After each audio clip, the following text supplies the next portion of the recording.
അപ്പോൾ ഇന്നിങ്ങനെ ഇരുന്നപ്പോൾ ഞാൻ വിചാരിച്ചു നമുക്ക് കുറച്ച് ഹാങ്ങിങ് ബോർഡ്സ് ഒക്കെ സെറ്റ് ചെയ്യാം.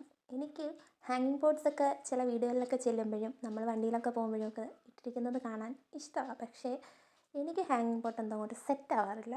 വേറൊന്നും കൊണ്ടല്ല, ഹാങ്ങിങ് ബോർഡ് സെറ്റ് ചെയ്യുന്നത് എങ്ങനെയാണെന്നൊന്നും എനിക്കറിയത്തില്ല. അപ്പം വെയിറ്റ് കൂടിയിട്ട് ഒന്നുകിൽ അതിൻ്റെ ചിരട്ടോട് കൂടി പൊട്ടി വീഴും, അല്ലെങ്കിൽ ചട്ടി കാറ്റടിച്ച് വീണ് ചട്ടിയോടെ പൊട്ടിപ്പോവും. ഇതൊക്കെയാണ് ഇവിടെ സ്ഥിരമായിട്ട് പതിവ് ഉള്ളത്. അപ്പോൾ ഒന്ന് രണ്ട് തവണ ഇങ്ങനെ ഇട്ടിട്ട് ചട്ടിയൊക്കെ പൊട്ടിയിട്ടുണ്ട്. പിന്നെ ഞാൻ അതിൻ്റെ പുറകെ പോയിട്ടില്ല. അപ്പോൾ ഇന്നിങ്ങനെ ഇരുന്നപ്പോൾ ഒരാഗ്രഹം, കുറച്ച് ഹാങ്ങിങ് ബോർഡ്സ് ഒക്കെ സെറ്റ് ചെയ്യാം. അപ്പോൾ ഈ തവണ മാക്സിമം വെയ്റ്റ്ലെസ് ആക്കി ചെയ്യാനാണ് ഞാൻ നോക്കിയിരിക്കുന്നത്. അടിയിൽ കുറച്ച് തെർമോക്കോൾസ് ഒക്കെ ഇട്ട് അതിൻ്റെ മുകളിൽ കരിയില കമ്പോസ്റ്റാണ് ഇതിനകത്ത് തോനെയുള്ളത്. മണ്ണും മണലും വളരെ കുറച്ച്, അതായത് കുറേശ്ശെ, പിന്നെ കുറച്ച് എല്ലുപൊടി, ചാണകപ്പൊടി, അതും വളരെ കുറച്ച് ഇട്ടിട്ടുള്ള കാര്യം കരിയില കമ്പോസ്റ്റ് തന്നെ ഒരു വളമാണല്ലോ. എന്നിട്ട് എൻ്റെ കയ്യിലുള്ള കുറച്ച് എപ്പീഷ്യയാണ് ഞാൻ ഇതിലൊക്കെ വെച്ച് കൊടുക്കാമെന്ന് വിചാരിച്ചത്. ഒരു 5 പോട്ടിൽ വെക്കാനുള്ള എപ്പീഷ്യ, അതായത് എൻ്റെ കയ്യിലൊരു 5 വെറൈറ്റി എപ്പീഷ്യ ഉണ്ട്.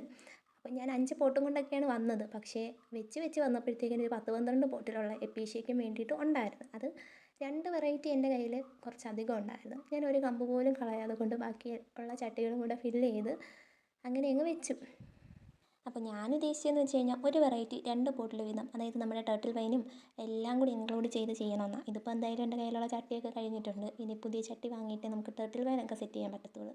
അപ്പം ഹാങ്ങിങ് ഏരിയാസ് ഇല്ലാത്തവരൊക്കെ എൻ്റെ കൂടെ കൂടിക്കും. നമുക്ക് അടിപൊളിയായിട്ട് സിമ്പിളായിട്ട് ഹാങ്ങിങ് ഏരിയയൊക്കെ സെറ്റാക്കി എടുക്കാം. എൻ്റെ വീട്ടിലാണെങ്കിൽ വീട് ഏകദേശം ഒരു 40 വർഷത്തോളം പഴക്കമുള്ളത് കൊണ്ട് നമ്മുടെ വീട്ടിൽ ഹാങ് ചെയ്തിടാനുള്ള സെറ്റപ്പൊന്നുമില്ല. അതുകൊണ്ട് ഞാൻ ഇങ്ങനെ ഒരു കമ്പിയൊക്കെ വലിച്ചിട്ട് അതിനകത്തായിട്ടോ ഈ ഹാങ്ങിങ് പോട്ടൊക്കെ ഇട്ടേക്കുന്നത്. ഇതിന് നാളെ രാവിലെ പൊട്ടി വീഴുമെന്നൊന്നും അറിയില്ല.